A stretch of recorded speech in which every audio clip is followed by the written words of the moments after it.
இந்த மேசராசிக்காரர்களை ஒருத்தர் சொல்லுவாங்க, பகைனாலும் விட்டு வைக்க மாட்டாங்க, பாசம்னாலும் விட்டு வைக்க மாட்டாங்க.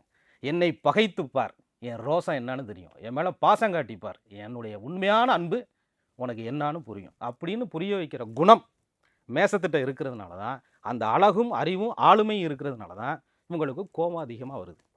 அந்த கோபம் என்பது இயலாமைன்னு மற்றவர்கள் புரிஞ்சுக்கிற மாதிரி சூழ்நிலைகளை உருவாக்குது. ஆனால் அது இயலாமை அல்ல. சூரியன் தான் வந்து உச்சம் பெறாரு. அப்போ ஒரு வைராக்கியம் இருக்கும். எந்த இடத்துல வீழ்ந்தோமோ அந்த இடத்துல சாதிக்கணுங்கிற எண்ணம் இருக்கிறதுனால அந்த வைராக்கியம் என்பது ரோசமாக கோபமாக வெளிப்படுது.